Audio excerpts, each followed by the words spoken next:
So, like, except for you guys in Discord, that's it. So, I'm like ready to. There you go. Hello, everyone, and welcome to the NeverOpenPod, the podcast open to everyone, especially Wilma, my new doggo. Hello, Wilma, and especially Kazuchika Okada's leaving rumors. Come on down. My name is Luke. I am your host of the NeverOpenPod, and with me, as always, is Mr. Andy. Say hello, Mr. Andy. Hello, Mr. Andy. Hello to you, Luke, and hello to the Okada free agent rumors that we're going to talk about today. But I don't know, man. That's going to be a big part of the show, is talking about Okada, our feelings about Okada. Is the company doomed? Is the podcast ending? People don't know. We're going to tell them all about it today on NeverOpenPod. That's right. Yes, we are. And there are ways that people can contact and interact with us if they wish to. We're on the still sinking ship that is the Tweety. I am at Grumpy2EB. Mr. Guy is at Drusifer Tweets. Collectively, we are at NeverOpenPod. If you want to send us a written or voice email, you can do that. NeverOpenPod@gmail.com. Also, look us up on the YouTubes, NeverOpenPodcast. Hey, you can watch us instead of listen to us, or you can listen to us while we're on the TV. Whatever you do, just experience the show. Just do it. Also, if you got any of that Sasha Banks money, kick it that way. We have a Teespring store where you can get merch that'll make you look never as fuck. Sasha Banks, she gonna wrestle for the WWE again? Sasha Banks free agent rumors. Come on down. That's awesome. Well, Luke, we do got to talk about that. We're also going to get into New Beginning at Nagoya and cover that as well. But I guess you probably woke up to the news that Okada's leaving. How did you experience that? What do you think about Okada leaving New Japan Pro Wrestling? And is the podcast ending? No, podcast is not ending. Oh, okay. Who started that rumor? You did just now. Do you know something I don't? Please, no. I like this. Yes, this was something I woke up to, and I was like, no fucking shit. Look, it's one of those rumors, when you hear it, you're just like, I'll believe that when I see it, which is pretty much how we talked about it on the show, because I don't know. But yeah, I was surprised. And then there's a weird statement as well. Then everyone's saying like, oh, he's going to TNA. No, he's going to Noah. No, he's going to All Japan. No one knows what he's doing. But he's leaving. Not even the dirt sheets, Luke. No. More like clean sheets. Am I right? So stupid. I like it. Yeah, how do you feel about it? I feel like he's going to have a big hole that, oh, look, here's a whole bunch of new guys just waiting to fill it. I mean, it's like everybody online on the internet, Luke, in the interconnected tubes that information flows through, they are saying to each other things like, oh, it's the end of the world. Oh, I can't believe this is happening. And like, it was kind of surprising a little bit. I was like, really? Okay. Guess he's really doing it, and it makes sense. We had the exit of the president there, and then, out of nowhere, Tanahashi was the president. Then Okada leaves, almost like changing presidents was a last-ditch effort to keep Okada or something like that, because they can't compete money-wise. They just can't. New Japan makes like the amount of money, like Brock Lesnar makes more money than New Japan does. Okay. The entire company. So there's they can't compete monetarily. So if he wants to make more money and he wants to go see what else he can do, it seems to me, from what I've read, that he is leaving the same reason Kushida left. He's just done everything. I mean, like, what else is there for him to do except to win each title? That's like the only thing that he has not done yet. So, he's moving on. I hope that it is somewhere that's great. I have a real hard time believing that Tony Khan, who, if given the opportunity to bid on a contract with Okada, isn't going to throw every single dollar he can possibly scrape together on him. I feel like that's something that he's probably wanted to do. I mean, Okada was on the first All In show.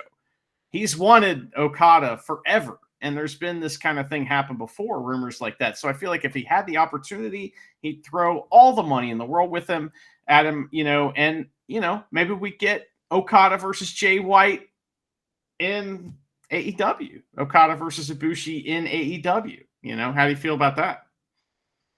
Yeah, I feel good about that, but wouldn't he just be leaving one company where he's felt like he's wrestled everyone and then going to another company where he's already wrestled all of the top guys, some of them more than once? Yeah. I don't know. Like, does he want new challenges with completely new opponents? Does he want to have a fucking an easier bump second half of his career and just join Nakamura or something? Not out of the realm of possibility either. I mean, he didn't grow up wishing he was going to be on AEW, right? You know what I mean? Like, no wrestler today grew up thinking, "Oh, if I could just wrestle on AEW." They grew up wanting to be on WrestleMania, WWE, something like that. Yep, absolutely. I don't know. Like, you mentioned this to me the other day, so I'm going to steal your shit. But I did say you said it, so there is that. There we go. Credit given, credit taken. All right, good. That we're going to talk about this New Beginning show, and everyone popped super loud for Okada. They popped louder for Naito, and guess who's not leaving? So yes, yeah, last time Okada's New Japan's going to be fine at Dolphin Stadium or Dolphins Arena, which we'll talk about that. But I mean, it's the last time Okada's going to be there, and the crowd reacted louder to Naito. So I mean, much louder. And it's been like that for well over a year. He's the most over guy they have. He just is, whether you like him or not. And I do. So there you go. I feel like at the beginning of the year, last year, New Japan had a choice. Who are they going to go with? Are they going to put everything into Naito? Are they going to put everything into Okada? Naito began a story that ended at Wrestle Kingdom winning the title, whereas Okada had the stank belts all year. So, yeah. Well, he did get to wrestle Bryan and win, so there's that. Of course, he's always going to have his matches, but he didn't do anything in New Japan really this year. And as far as, I'm sure there's lots of things I'm forgetting, but he didn't do anything major in New Japan except wrestle guys from outside of New Japan. So. He's leaving with a short window for him to go out on his back too. So that's very fucking smart, isn't he? Are they going to have him get pinned by like Zack Sabre Jr. or something like that in the six mans? I don't know. I hope so, because that would make sense. Although, and we'll talk about that. Yeah, we got to talk about that in the show and everything, and the Nagoya show. But I don't know, man. I'm surprised that he's leaving. I hope that he goes somewhere he likes to go. It's a shame that he didn't, get the opportunity to lose to Master Wato. I mean, people are talking about like they wanted him to lose to Suji or something on the way out, but no, he should have lost to Master Wato on the way out. Got to put over. I still want my Doki at the Dome match. It's like, yeah, come on. That's right. So, but at the same time, if he gets the AEW deal, don't you think it'll be like Ospreay, where it's like you sign this guy, but like we want him back like once a year. Like, come on, man, please. Yeah, we'll share the contract. We'll pay 20% of the contract, but you got to give them to us, 20% of the time, like that kind of thing, which is, I'm sure, what's going on with Will Ospreay too. So, wonder how Ospreay thinks. It's like, hey, I'm leaving. It's like a big leaving party, and then like Tama Tonga and Okada are like, yeah, we're going too. Bye. Well, their contracts are at the same time, aren't they? And and that happens all the time, and that happens almost every year in New Japan too. And that's another thing, the fan base freaking out, thinking New Japan's not going to be okay. Gonna lose half its roster. Yeah, have you been watching? You know what I mean? Because there's lots of guys ready to go up there. There are people in New Japan like Ishii that could just be a main eventer right now. It's fine. There's tons. I mean, Mr. Bread is there. And then you got all those young guys. There's tons of people there. They'll be fine. Yeah, absolutely. They've got people that, I mean, Sonata just had the title for a year. It was pretty successful as far as I'm concerned. Just 5 guys are over. Yeah, yeah. So I don't know. They've got lots of talent.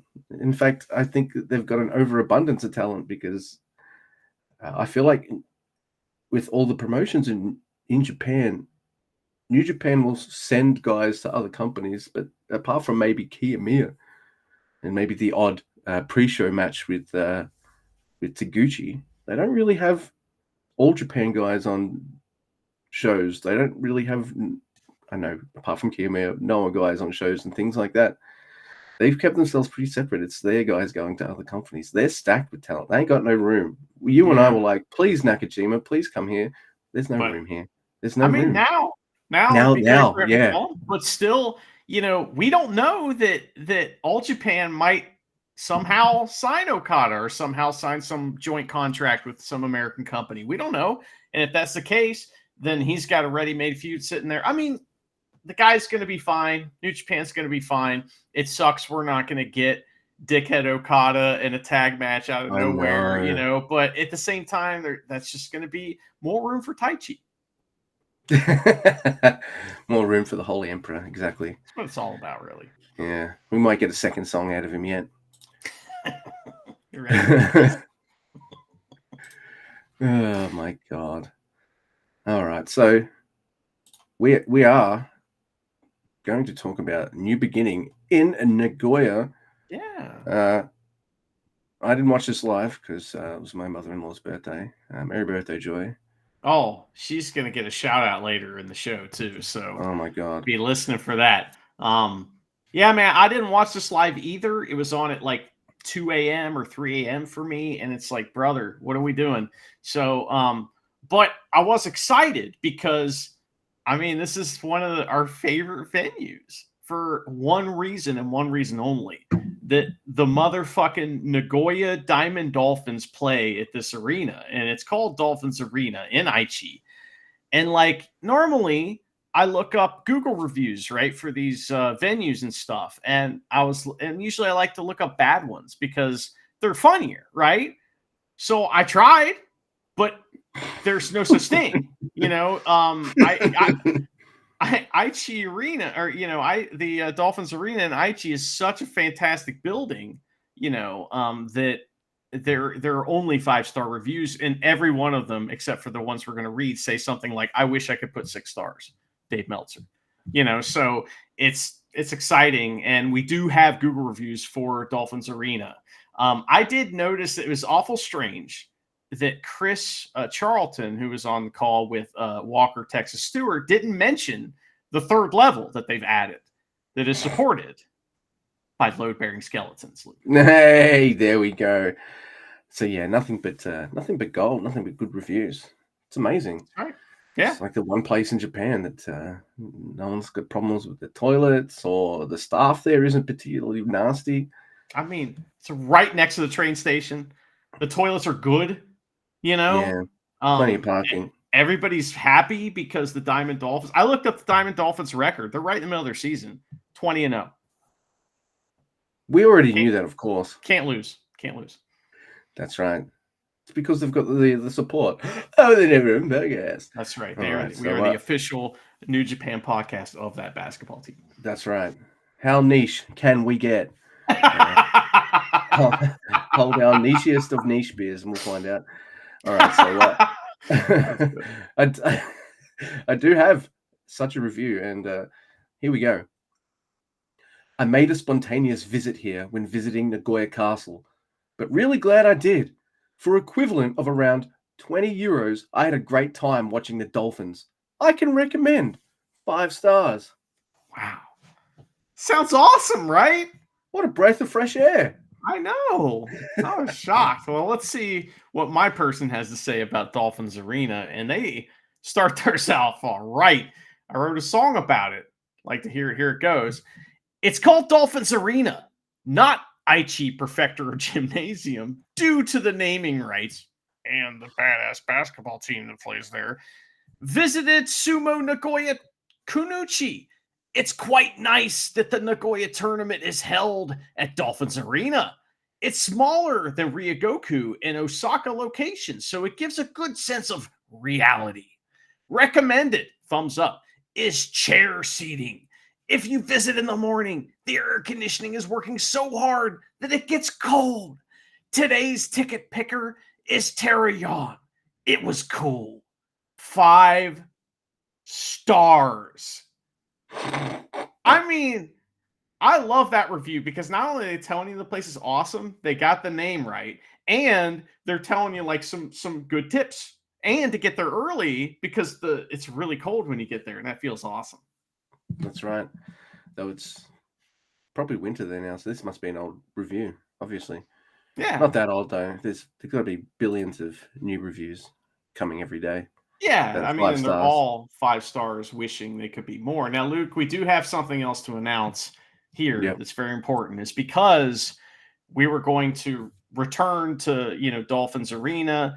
We did something special, and that will be waiting for you at the end of this episode of the Never Open Podcast. Yes, it will. In the meantime, before we get to that part that everybody wants, we'll talk about New Beginning in Nagoya. How's that sound? Yeah, wrestling. Excuse me. All right. This was the wrestler diary of podcast today. Yeah, here it was. Oh my goodness. All right, so we start off. I think this was pre-show. I don't know. I just clicked on episode 1, and it was Shoma Kato versus Katsuya Murashima. And I see both young lions sprint as fast as they can to the ring, which tells me, in young lion logic, what does that tell me, Mr. Guy? Well, they're both going to lose. That's right. So... This match is going to be a time limit draw, everyone. Right. It just is. So there is that. But I loved it. Is it a masterpiece? No. They're green as shit. But how cool is it to see these two guys, and in a couple of years they'll be off on excursion, then they'll be back, and it's just exciting. But yeah. By the way, as excited I am, Kevin Kelly probably went online and said, "Oh yeah, these new young guys are shit. They need to get serious." He went on a fucking berry spree. Was that just like what the fuck? I don't know. He decided to leave New Japan, didn't he? So what's his problem? Like, I don't know. Well, they got someone half his age? Of course they did. He's probably going to be more inclined to than an old person with a family. Come on. Is that what it is? It's announcer heat between Walker Texas Stewart and Kevin Kelly? Oh my God. That could lead to a match that I would love to see. Are you shitting me? Come on. That's money. There may not be any money in Master Wado, but there is money in a feud between Kevin Kelly and Walker Texas Stewart. So, yeah. I don't know. It's just, I woke up to some of that as well, seeing some of those tweets, and I'm just like, really, man? You got such a really nice, jolly personality, and you kind of being a dickbag. Stop doing that. Anyway, enough of that, man. This was a pretty good mat-based match. They pretty much spent all of the match on the mat. And one of them is covered in ugly bruises on one of his arm. Like he did cupping on his arm or something, or he's been doing like a billion arm drags that day, and I don't know what happened there. But it is a time limit draw. It ends with a half-league Brad, but the time runs out. And it was good. Exciting. Yeah. I don't even know who got that Brad there at the end, but there was a lot of fuck your leg, and there was even a knee smash, which I thought was odd because that's kind of a flamboyant move for young lions to do, but that was pretty cool. So, well, Luke, are you ready to get into the new beginning, in Nagoya? The main show begins, and we hear the voices of Walker Texas Stewart himself and Chris Charlton on the call. So, we do have an update. Chris Charlton, unfortunately, has contracted the illness known as COVID, and he's going to be out for the.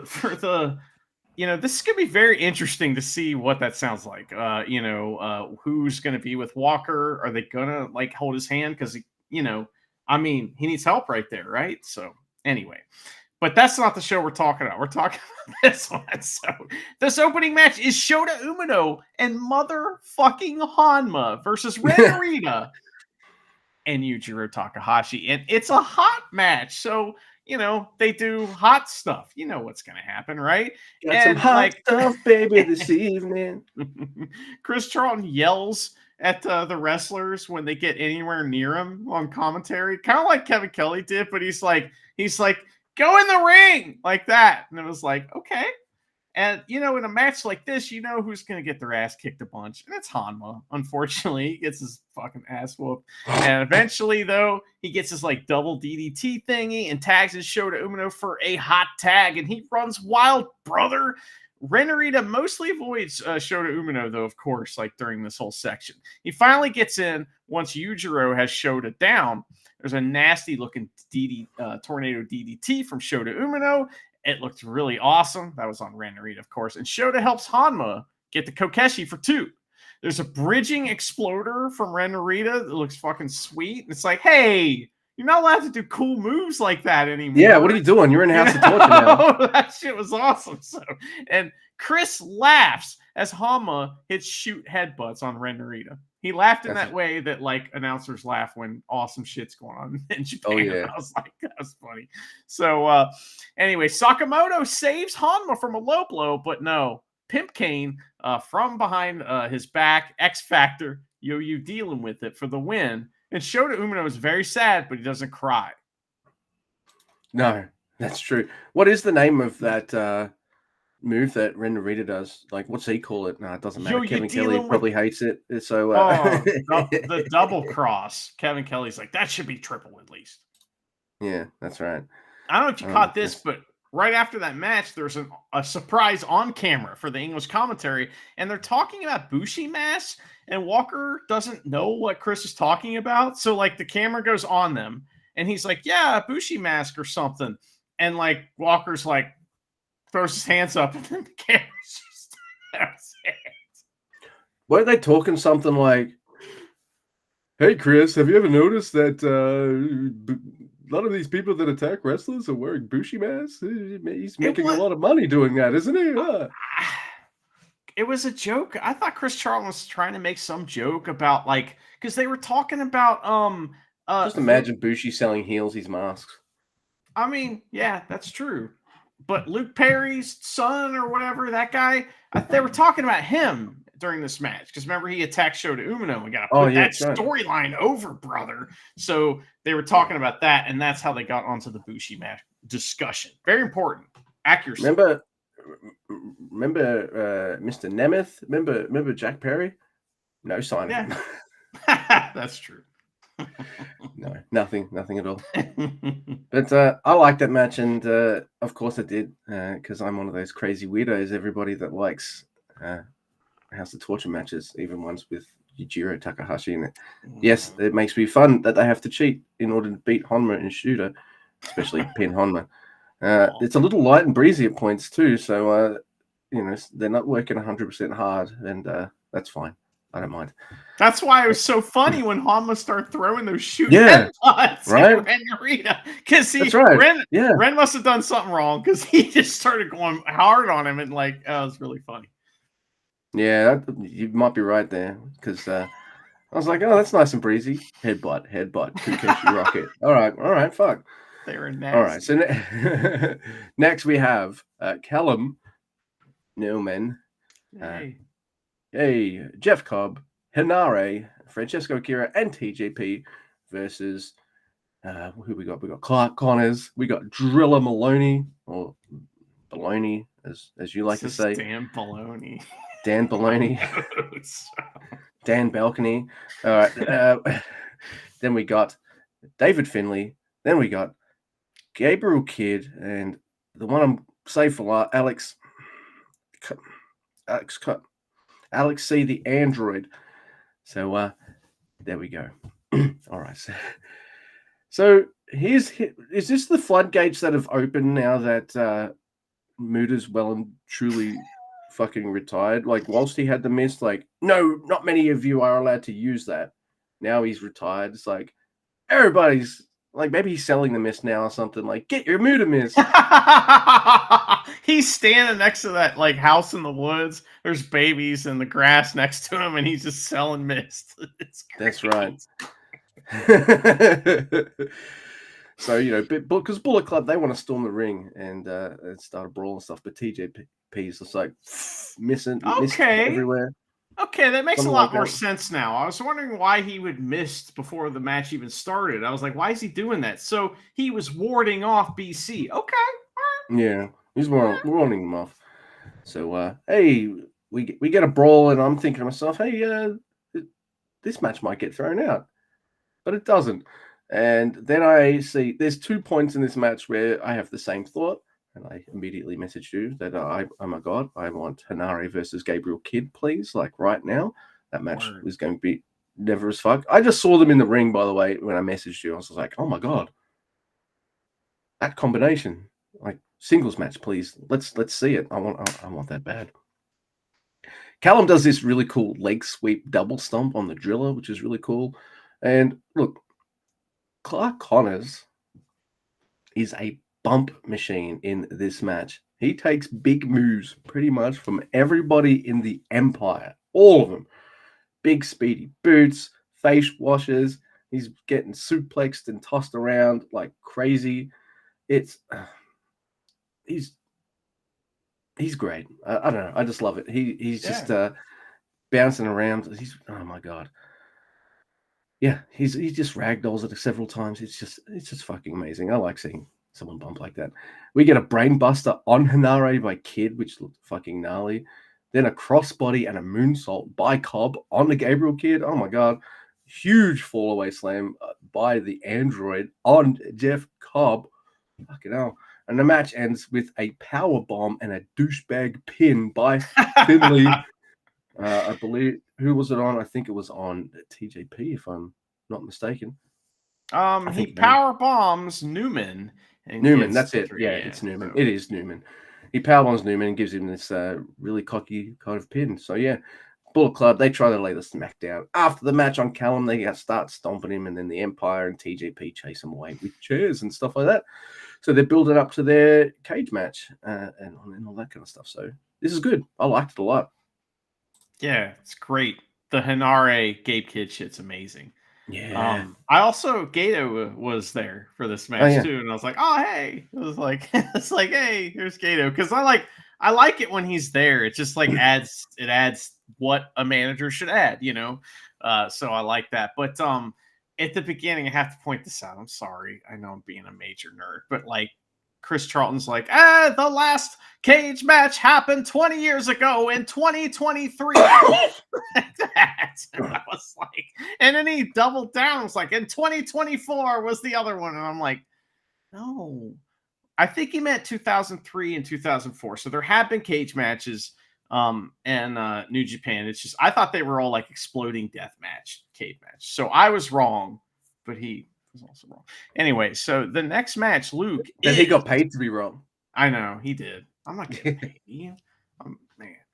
Anyway, so the next match is a preview tag match. It is Desperado and Master Wato, the best friends, versus Kanemaru. That's son of a bitch, and Show. So this is great. So I don't know if you noticed this, but Master Wato and Desperado, they had matching gear now. Did you see? So yes. It's awesome. So Desperado has a red mask on with like red like kind of highlights on his pants, and Master Wato has red on his pants now. It's so funny because like they clearly just got like Desperado got another match made, and then they just added some bullshit to like trunks they already had. It's really funny. So, but at least they have matching gear now, so they're actually a thing, and I like. You know, Wato did that, right? Because Wato's the kind of guy to turn up with the same T-shirt you're wearing. And stuff like that, you know. He stole, you know, a mask and some of Desperado's pants and had somebody do that and then like presented it to him like, look, we got, and like he knew Desperado didn't have any other gear there. So he just surprised him with it after stealing it. So it's like, you gotta wear this. And Despero's like, fuck, I've been He's the guy who manipulated. saves the day when he's the one who actually put you in trouble in the first place. Yeah. That's great. So anyway, so this is a match. Desperado has the red, like I said. Watto has the same old blue gear, but now he has the red on his pants, and he fucks up Show. He's like, hey, I hate you. And so starts fucking up Show, and it's great. But then the heels cheat, and they take over and do hot things. So Watto, he goes chest first into the guardrails like a fucking badass, and it looks awesome. And you know what stuff like that does? It makes me think you got money in you. So anyway, Desperado, guess how he takes the corner bump and into the guardrail? Chest first. Tremendous. Yeah. I love it. It's like the fucking hearts, man. And so Walker reminds us that Watto wants a title shot too. Good point. So he's got extra beef with Hot because they've jumped the line, right? So he's fucking pissed off. It's a good story. So, and then of course, Bull Club beat him up, or excuse me, House of Torture beat him up. Heat on Master Watto. Kanemaru starts the inevitable fuck your leg offense against Desperado, and that's good shit, man. So Watto gets a Recita Mente for 2 in the mid card on Show, and Show's going up big for moves. So ref distraction. Kanemaru, that distraction allows Show to hit a spear for 2 on Watto, and then blatant ref distraction. Like, this is just like, come on, guys, we can do better. But Suntory surprise, shock arrow from Show, the pinfall victory. Show pins Watto. All the heels are winning tonight, man. Yeah, it's House of Torture night, everyone. Fuck your beginning. And, so everyone's gonna hate that except me. So that's all right. It happens. Sometimes wrestling does a show for me, and it's all right. Most of the time they do not. All right, most of the time they do. I'm pretty happy. I like New Japan. Good. All right. Me too, buddy. Yeah. This match was fun. Show takes a bulldog bump at the start of the match, ELP style, like on his forehead. I saw that. That was great. Yeah. Yeah, that was really cool. And there's this bit where Watto is supposed to do his jumping European uppercut, but like Despy's kind of in the way, and his legs hurt as well. So Watto kind of just lands on the floor, then kind of on the mat, then kind of launches himself. I'm like, oh yeah, cool. That was nice work. So yeah, good stuff. And hey, Show gets a big win, in my opinion. He just pinned the best of the Super Juniors at 2023, which happened 20 years ago. So there you go. It's a rivalry to span the ages. But that's a mini feud, and that's some of the best stuff for us. We love the mini feuds. They're the best, Yes, we sure do. And all right, so I guess our next match is between oh, fucking hell. Yeah. It is the dream team of Hiroshi Tanahashi, Kazuchika Okada, and Tomohiro Ishii with non-dream team dude Togi Makabe versus the upcoming next trios champions, Zack Sabre Jr., Shane Haste, and Mikey Nichols with, Kozai Fujita as well. Aww. So come on, they're winning. Aww. They're winning. And we're not going to get much of Tanner 2 belts. President Tanner is Tanner 2 belts. I'm like, come on, man. Carter's like, yeah, I'm out. He's going to put all belts on himself. No, I'm joking. Right. This match is good. There's not too much Ishii in this one, which surprised me. He usually gets long portions where he's doing like, I'm going to dodge you and make you run into the other guy and all that kind of stuff. But not so much Ishii in this one. Maybe it's because, it's Okada's last night in Nagoya. He takes more of a center stage in this match than the other 3 members of the team, which is good for me. Okada and Fujita is a blast. And I want more of Okada doling out punishment to these young guys and maybe eventually getting his comeuppance and them overcoming him and beating him. He's like the final boss of New Japan. But no, he is leaving. So a lot of that, sadly, will not happen. But hey, we got this and it was nice. Fujita makes me a huge fan of him. Makabe tags in. Makabe Oh, he goes straight for Makabe things. He gets him in the corner and he's like, ha ha! Oh, because Vegeta, he crawls out of it, turns around and drop kicks Makabe straight in the butt. You think in his unchained butt? Yeah, he's unchained butt. So oh, so he made me really happy. I love you, Koso Vegeta for life. Then Makabe, he does miss a King Kong knee drop, and he gets to tap out to Zack Sabre Jr. So is this a night for me? I love Despy Wato. I love me some House of Torches. I like that stuff. I love the Empire stuff. Like now I get to see Makabe tap out. Like, what is this night? I like it a lot. Yeah, man. I love that match. It was great.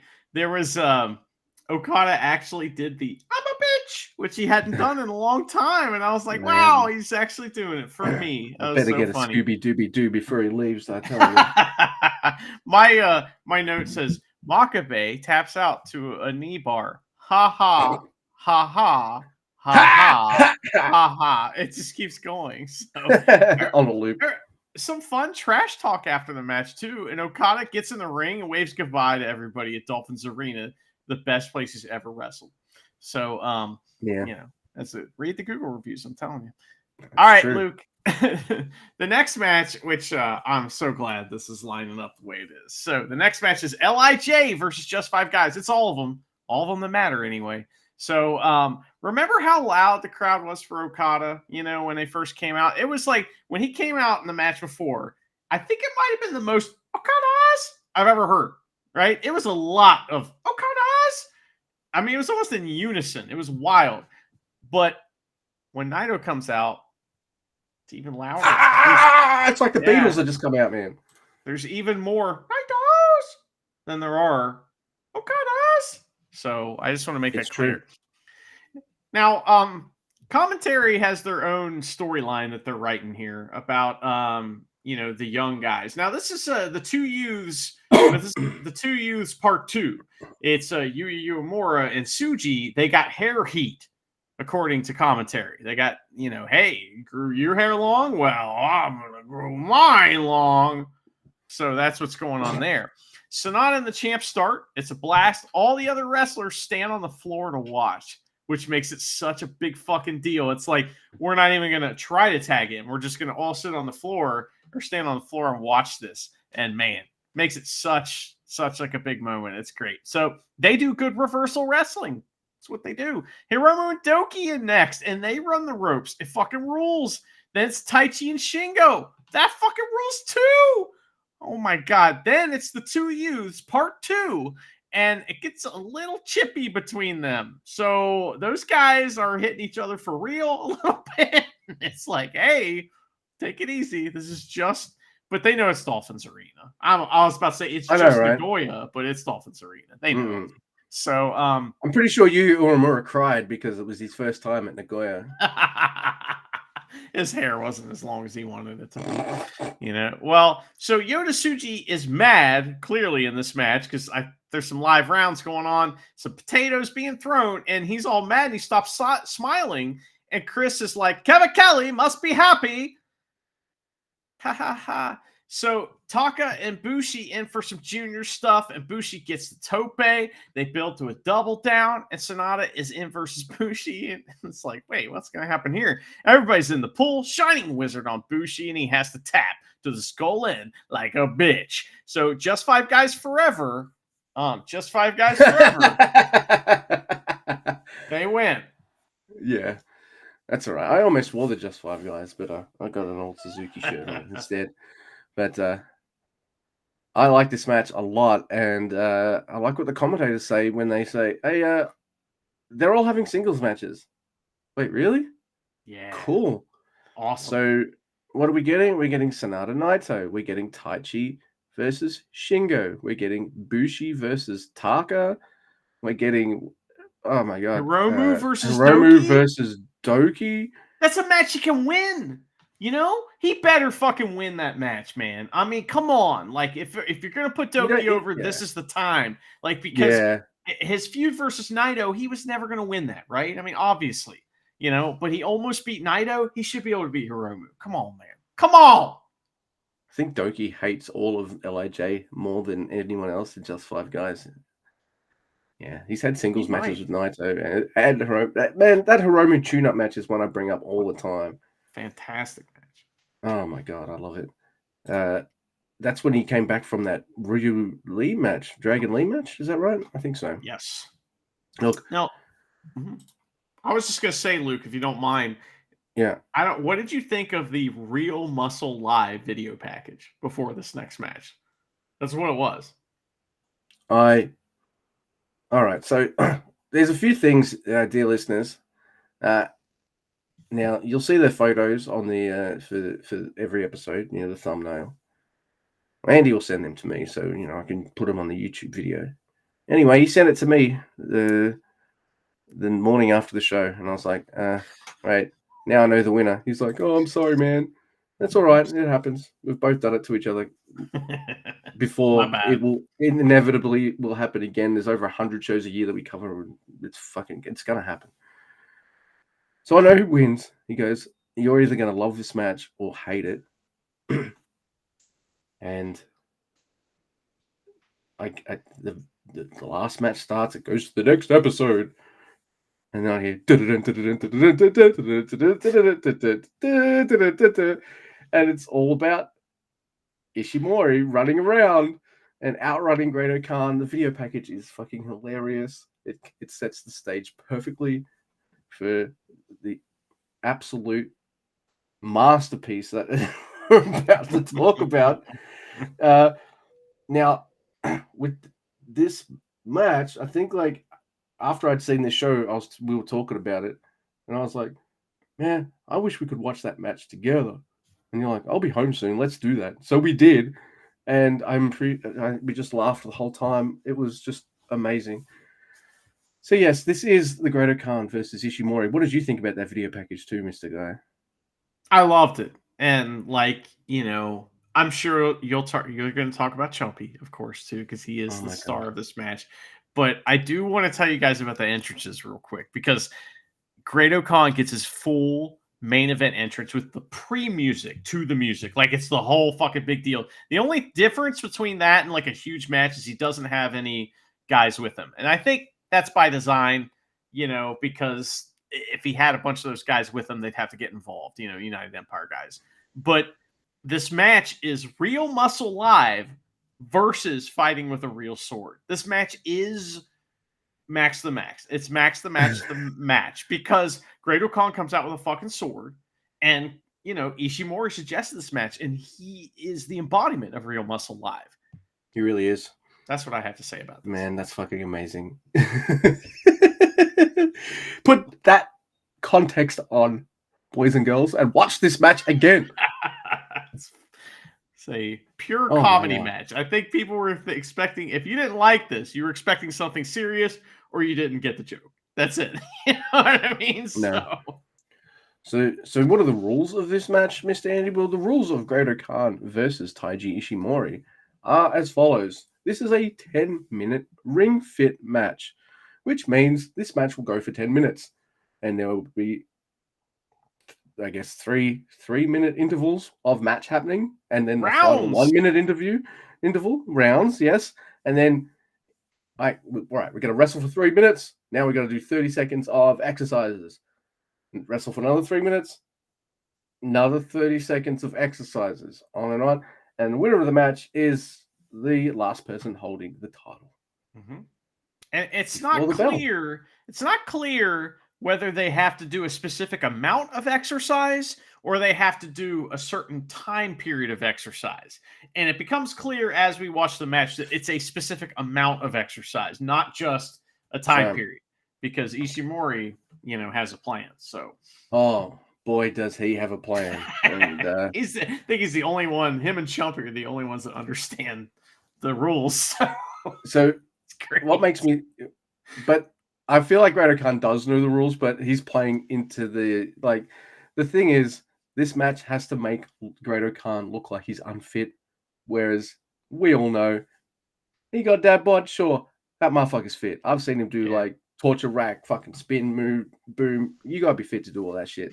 So he could go, but the conceit here is he's a big, dumb, unfit fatty who compared to Ishimori, and thus can't exercise and stuff for as long as Ishimori can. So man, this match, the first 3 minutes is kind of like a wrestling match, and then right near the end of it, Ishimori's got Great Okada so riled up that Great Okada is just chasing him, just chases him out.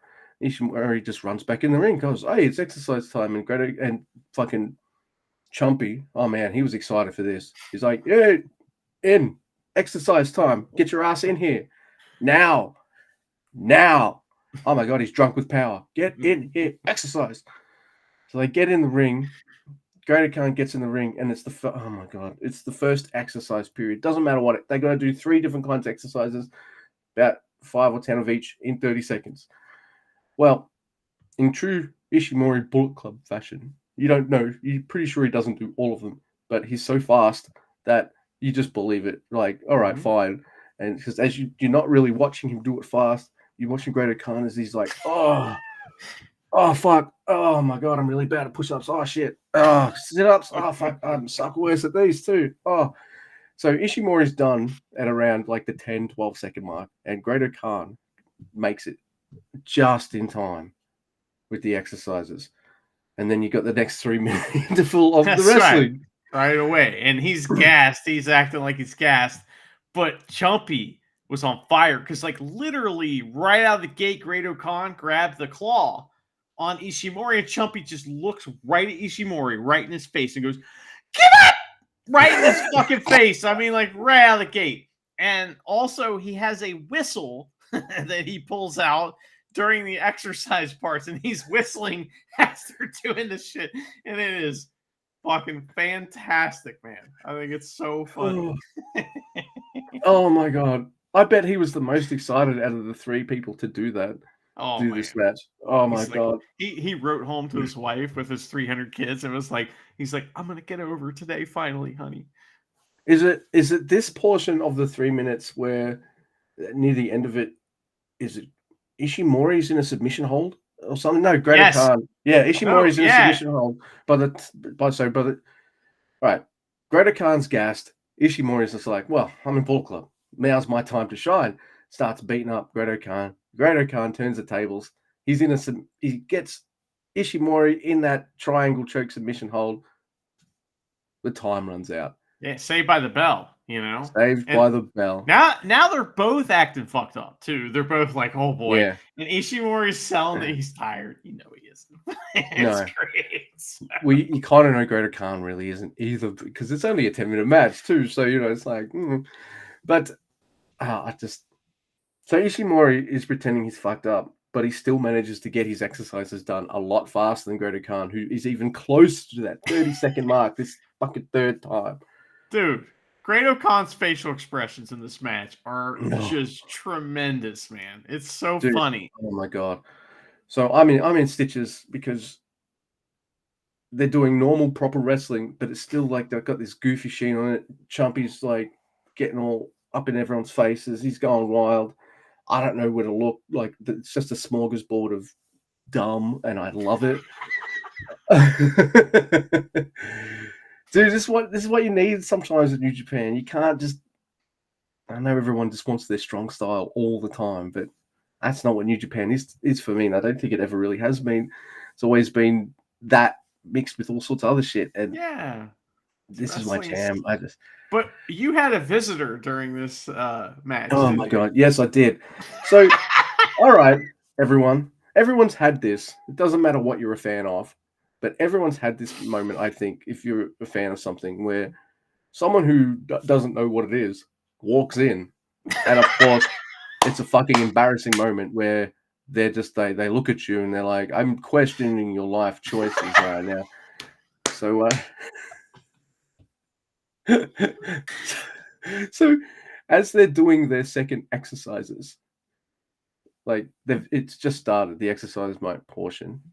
I look over from the couch, and there's Joy, my mother-in-law, seeing Ishimori and Great Khan not wrestling, but doing star jumps and all this kind of stuff.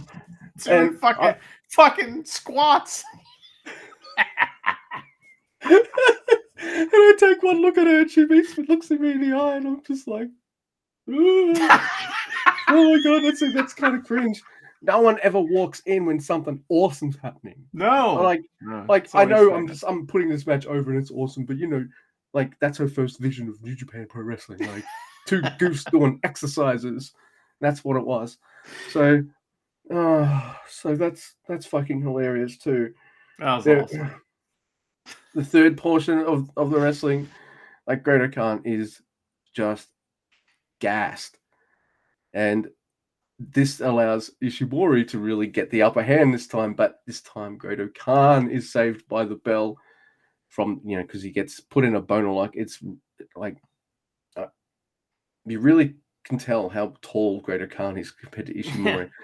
It's almost like seeing Clark Connors wrestling Hikuleo, like that kind of thing. It's a big size difference.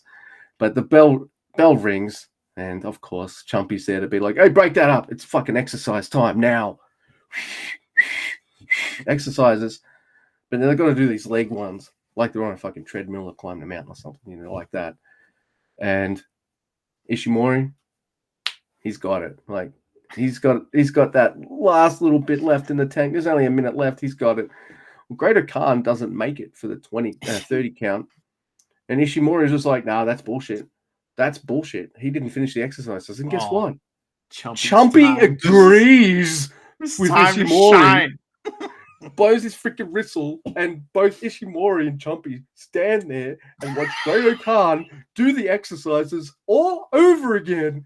And I have tears of joy just running down my face. Like, even when the second time watching it with you, I'm just like, this is fucking amazing. Well, Marty Asami, he appeals to the crowd like a baby face. He's like, should he do it again? Should he let him? And the crowd's like, well, yeah. And he's like, okay, I will. It's almost like, should I listen to Ishimori? He's Bull Club. All right, crowd. Chumpy's over with the crowd now. Marty Asami, I love him. His friends have punched me in the face like 1,000 times. Should I listen to him? Or these people? Yeah, it's tremendous, man. People have spoken. Oh my goodness. So he does it all over again. Doesn't quite finish them again, but then they all three of them just kind of like, yeah, fuck it, let's keep going. It doesn't quite do all 30 again, and Ishimori's just like, you know what? I don't care. I've got a minute left. I can whoop this guy's ass easily. Ishimori, he tries to cheat with the belt, but so it backfires. He loses side of the belt. They can't really beat each other on time. Ishimori's just laying down flat, and Great Khan, right before the bell goes off, hugs the King of Pro Wrestling title, and to the confusion of everyone in the world, Great Khan is now the King of Pro Wrestling champion. Then Chris goes, oh, the last holder of the belt.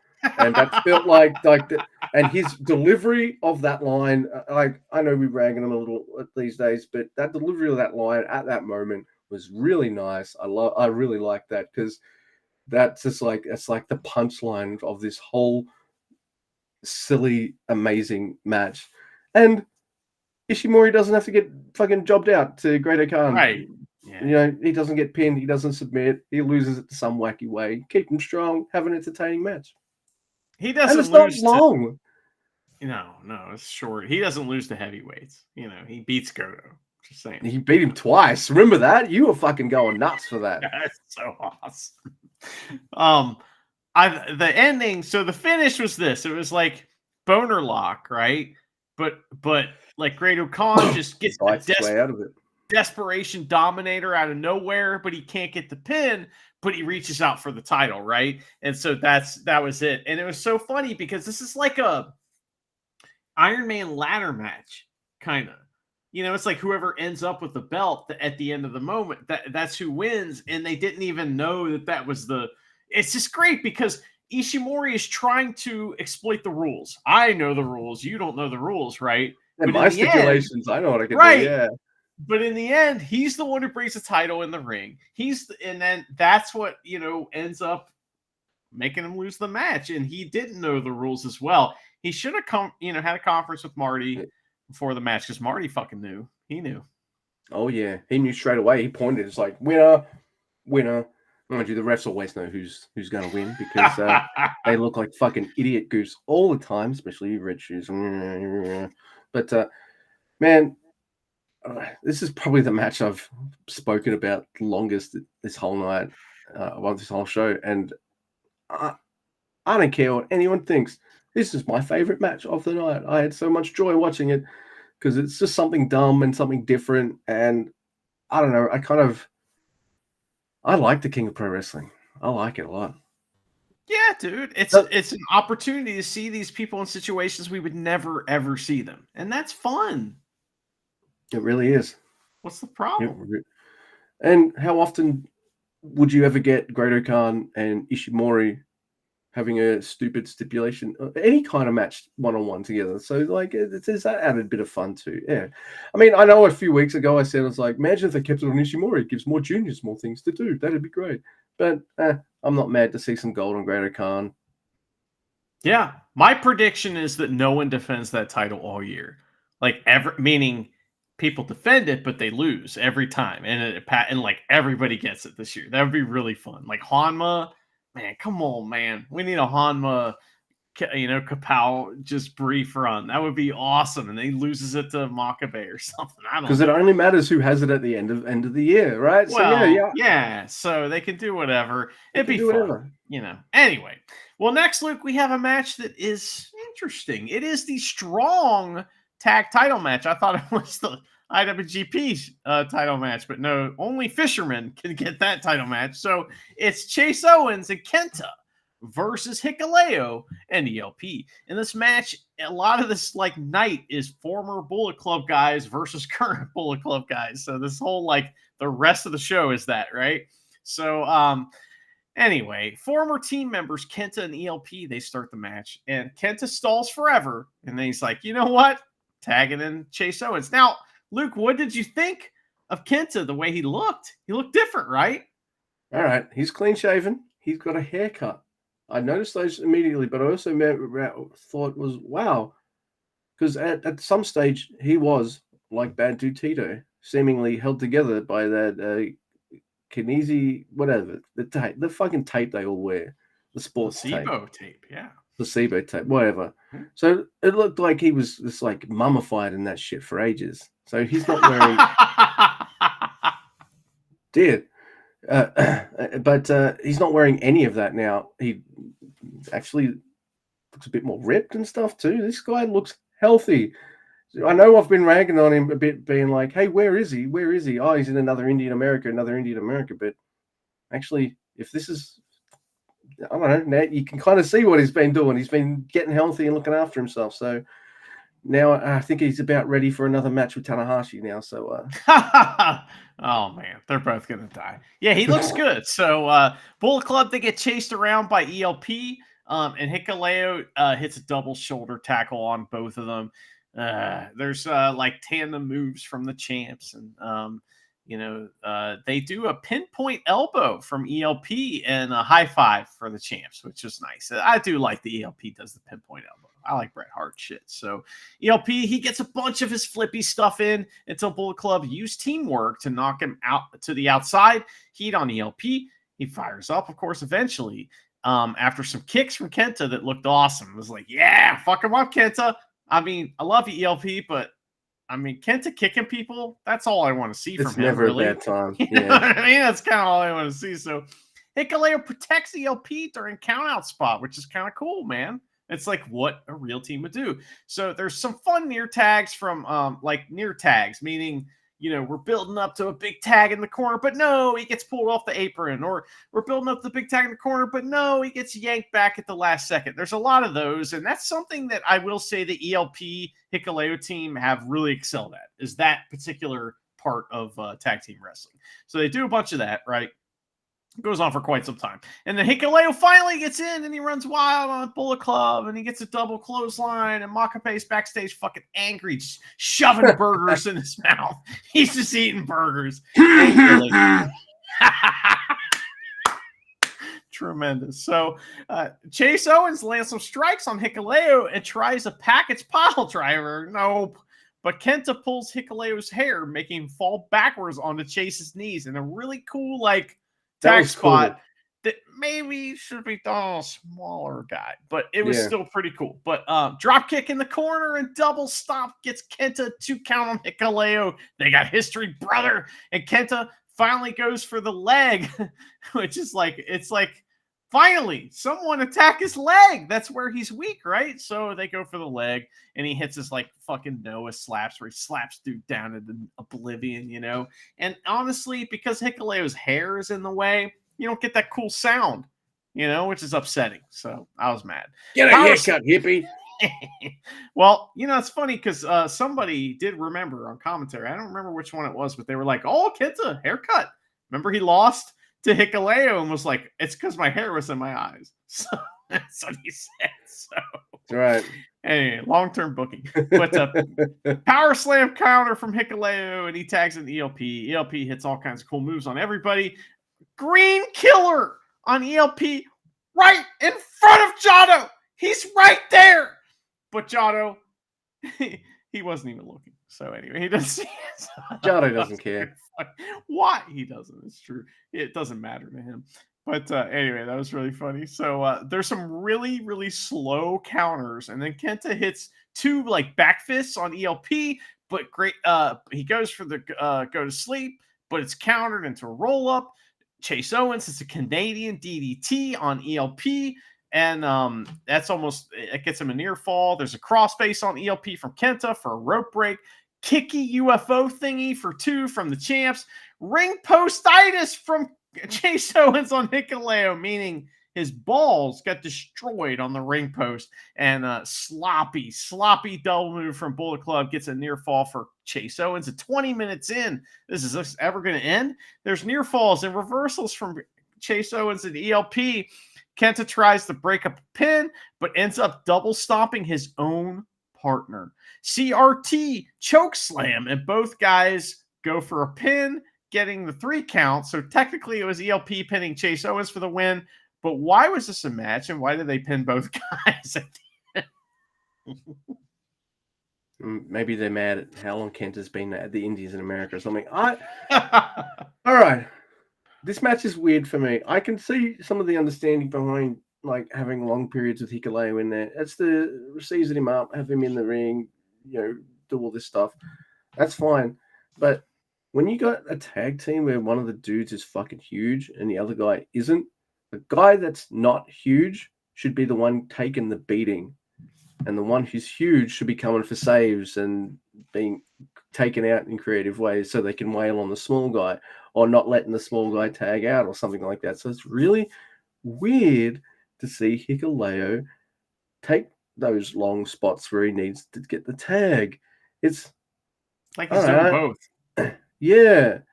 Like, dude, just be the strong dude. It's fine. Like it's kind of what we want. I'm glad you can do more stuff, but also stop grabbing throats every 5 seconds.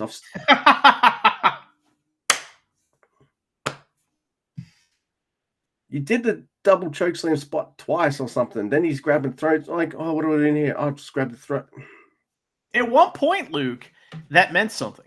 Because at one point, it was the deal was if he got one hand on you, you were fine. But if he got both, you're fucked. Right? And no one had gotten out of that. No one had broken out of that before. Now everybody breaks out of it. Yeah. I don't know. Like, if you're going to... It's going to sound mean and nasty because I'm really enjoying Hikuleo. Is well, more than his brother. I'll admit that. Hey!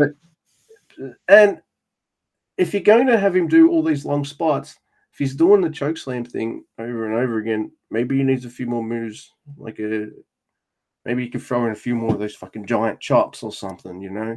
Something like that. I don't know. Power bomb. Yeah, power bomb. I mean, power bomb. You know, I mean, the hair flip is what gets me. Right? Because, I mean, brother, he's doing more hair flips than Kevin Nash. And, like, Kevin Nash did that all the time. This is, like, insane amounts of hair flips. Like, do not – I'm sorry I mentioned it. If you're a listener out there, Sorry, I mentioned it. You 'cause might I not just see it. No, I it's just true. I see it all the time. ruined it Fucking for leave your you. hair alone. If it's in the way, get rid of it. Or So tie that it back. Keep it, just tie it back. I don't know, man. You can do stuff. I don't know. But yeah, look, that match was kind of meaningless for a New Japan it was title fine. match. It's a little clunky. And it's kind of weird that this is the match Kenta comes back for. We haven't seen him for a while. I don't know. Right.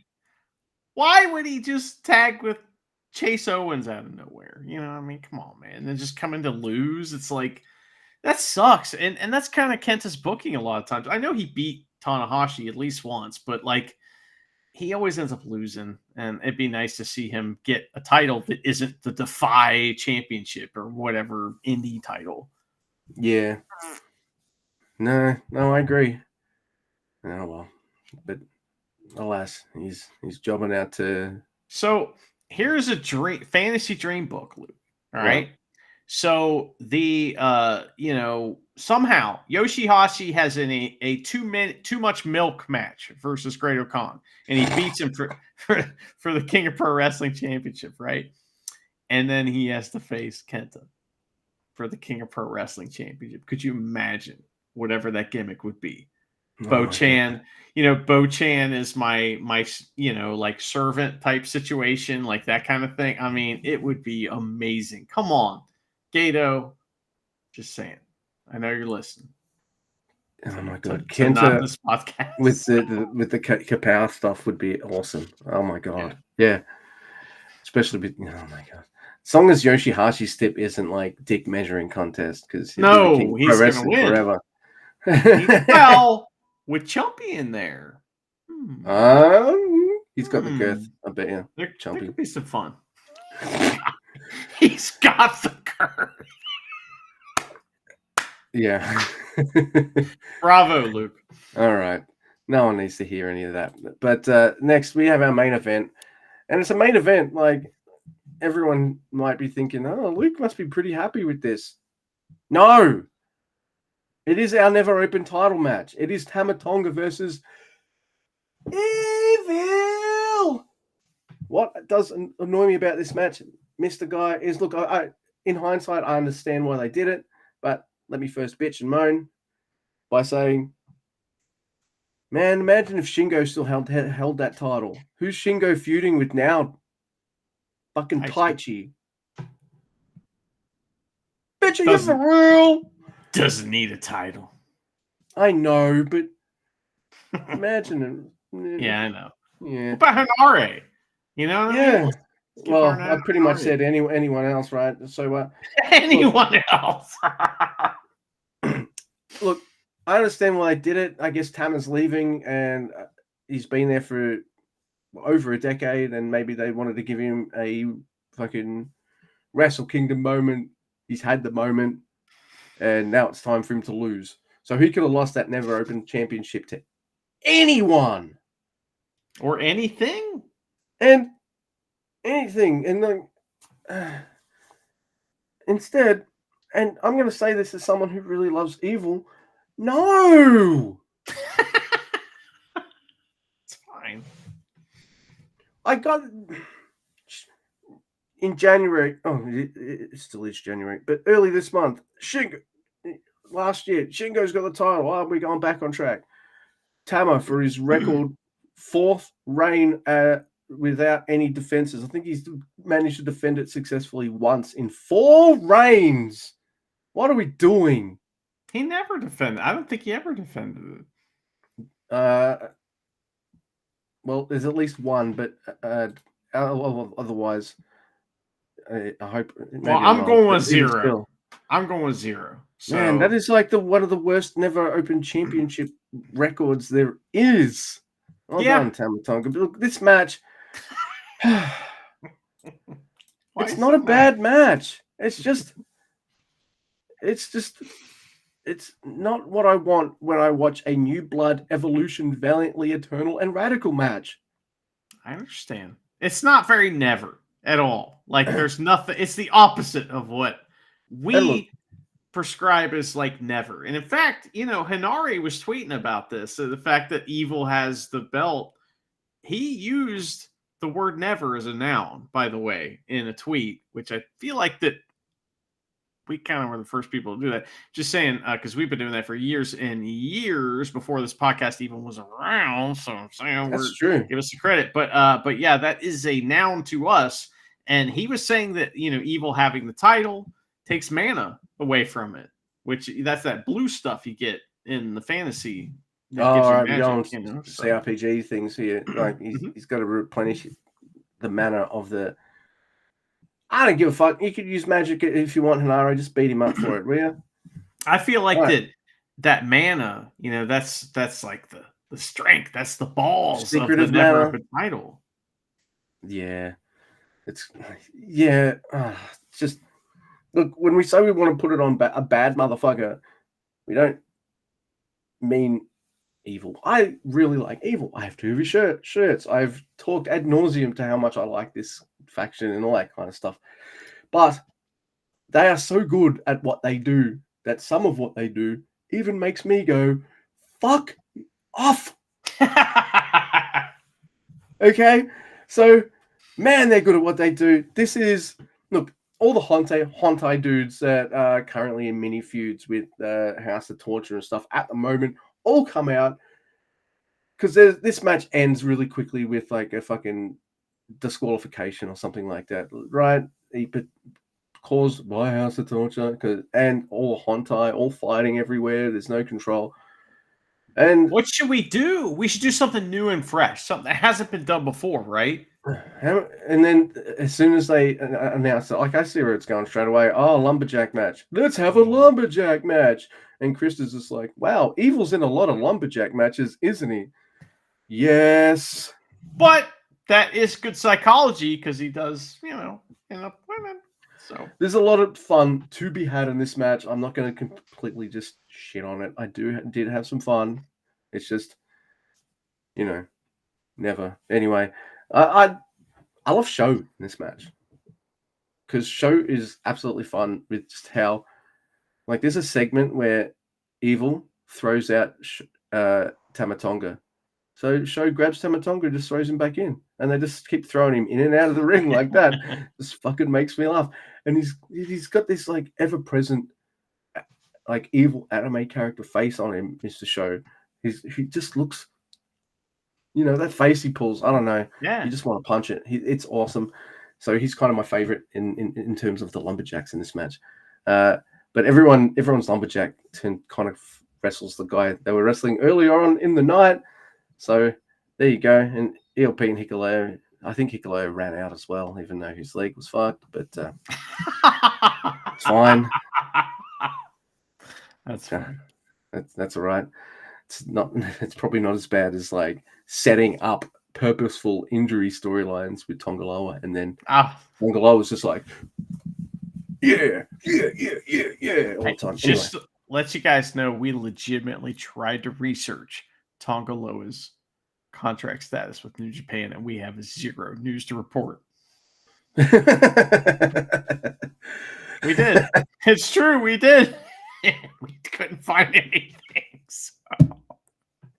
I believe it was something that hadn't been Googled before as well, so that might have been part of it. Well, one person had Googled it. So. Yes, indeed. So there's pretty much, it's a hot match with all the hot stuff involving my favorite title, and it ends with eventually with lots of cheating and everything is evil. The end is, the spanner cheating didn't work. The garrote cheating didn't work. But hey, we got a push up bar now. I've got to say push up bar because my brain immediately is like, push up, bro. Yeah. So Ren Narita waxed Hammer with the push up bar, which leads to an everything is evil and 1, 2, 3 new never open a champion evil. He's victorious. He's the champ.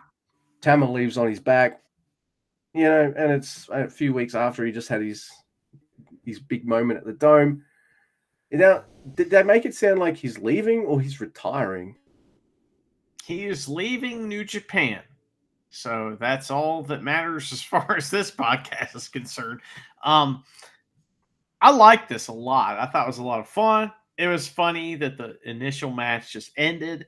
I was really, really upset when Red Shoes got Chumpy's spot here, where he starts smacking Evil's hand away and stuff like that. Yeah. Whoa, that is somebody's Chumpy had territory. notes for him backstage. He's like, listen, you're gonna do this, that's fine, but you got to retire next year, okay? So, I thought it was fun, and I'm, obviously the right person won and everything like that. I don't know. Yeah. I don't have a ton to say about it. It was really fun. Red Shoes fucking pissed me off, but there was a lot of turnabout is fair play, set up knockdown in this match, like, oh, somebody pulls a leg and then Jotto pulls a leg. Oh, but he's allowed because they just did the leg. You see, a lot of that kind of stuff. But it was fun at the end, like hot. They sell to the back, right? And we get the big goodbye for Tama Tonga, and we hear his, one more time just to reinforce. Never really got out of Bullet Club. We hear, ain't nobody really think gorilla. Yeah, era. Yeah, just one more time, So, I mean, Tama Tonga, I really enjoyed him when he was in his original run at Bullet Club. As a wrestler, if you've never seen his matches versus Goto, they're fantastic. As a Never champion, I don't want any part of it. But, I feel like that I didn't really ever buy his babyface run, and I didn't like it one bit. So that's my problem. But here we are. I tried for ages, and then I was just like, yeah, no, I'm done. So yeah, all right. So some Never guy is going to shoot up into the rankings of my favorite wrestler if they can beat, well, one of my favorite wrestlers for the Never title. So there you go. If people like Kanare are tweeting like, "Hey, give me a title shot," may not be clear what the plan is. He's going forward, but I like Evil having a title. It's always fun. He's going to do fun shit with it, and hopefully he'll lose it to someone awesome, younger than him. That would be preferable. Yeah, why not? Yeah, that's another thing too. Like, they could have gotten someone not tangentially aligned with it. It's like all of Tama's reigns as the Never champion had to have, except for the Shingo stuff, they all had to be Bullet Club related. All of them. Like, get away from them. Like, yeah. That's probably why. Is that another reason we couldn't fully get behind his face run? Because like he only ever feuded with fucking Bullet Club. It Let's was see him bad. wrestle, right? Yeah. It was constant. He had a lot of the same matches over and over again, and they were very. See, that's the thing is that like at late in his career, I feel like that Tama Tonga really wrestled more of like a WWE type style than he did a New Japan style. That's just my opinion, from watching a lot of the singles matches and stuff like that. And I don't like that. I don't want to watch that, or I'd watch that show. You know what I mean? It's like, to me, I hate the whole thing where guys come in for a fire up and he does the thing where he's, oh, I'm going to knock the heel down, bumping feet, knock the heel down, bumping feet, knock the heel down like 3 times. Man, that is some tired ass bullshit. And I fucking hate seeing it. And he's been doing that ever since he came in. So there's like a lot of little things like that that get on my nerves. But man, he was a tremendous, like he was one of the reasons I liked New Japan when I first started watching it. And one of these days, I'm going to get the video of the Hoots movie, the first Hoots movie, which is the Talking Shop movie. Carl Anderson, all the Bullet Club guys, and Rocky Romero made a movie, and it is one of the funniest things I've ever seen in my life, and yet it's not on the internet anywhere. So I got to get it somehow, but man, he's really funny in it, and guy's great. I'm sorry he's gone, but at the same time, again, this opens up another opportunity for somebody else. Yeah, that's 3 spots gone, and there's more than 3 people ready, willing, and able to fill those spots. So they're going to get filled pretty quick. Yeah, it's going to be great, and you don't need to replace anyone to replace Okada as the top guy of the company, because he's not the top guy of the company. The top guy in the company is the champion. It's Tetsuya Naito.